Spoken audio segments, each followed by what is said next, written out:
Bonjour chers amis, nous bénissons le Seigneur pour tout ce qu'il fait. Nous sommes aujourd'hui lundi le 1er juillet 2024 dans la dévotion du jour des paroles mauvaises. 2 Corinthiens 3, le verset 5 à 6. Ce n'est pas à dire que nous soyons par nous-mêmes capables de concevoir quelque chose comme venant de nous-mêmes. Mais mes amis, notre capacité au contraire vient de Dieu.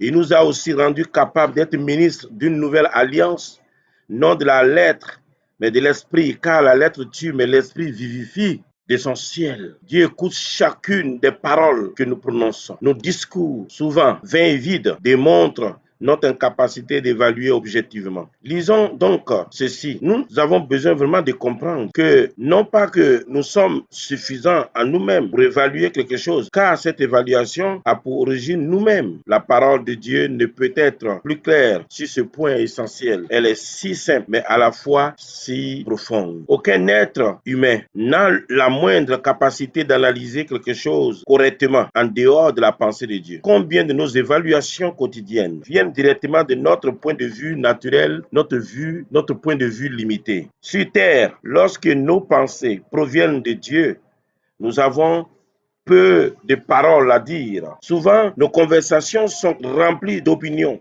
exprimées sur la vie teintée de la subjectivité de nos expériences personnelles. D'habitude, lorsqu'un individu évalue une situation ou une personne, il le fait à partir de sa personnalité, de son expérience, de son tempérament et de son éducation. Souvent par manque d'éducation ou simplement par ignorance, il pose un jugement. Gardons à l'esprit l'importance de ce verset. Mais notre capacité, au contraire, vient de Dieu. Il nous a aussi rendus capables d'être ministres d'une nouvelle alliance, non de la lettre, mais de l'esprit. Car la lettre tue, mais l'esprit vivifie. 2 Corinthiens 3, versets 5b et 6, selon Kenneth West. Que Dieu vous bénisse. Vous pouvez simplement nous appeler au 105 59 37 44 ou nous écrire. C'est aussi un WhatsApp. Que Dieu vous bénisse.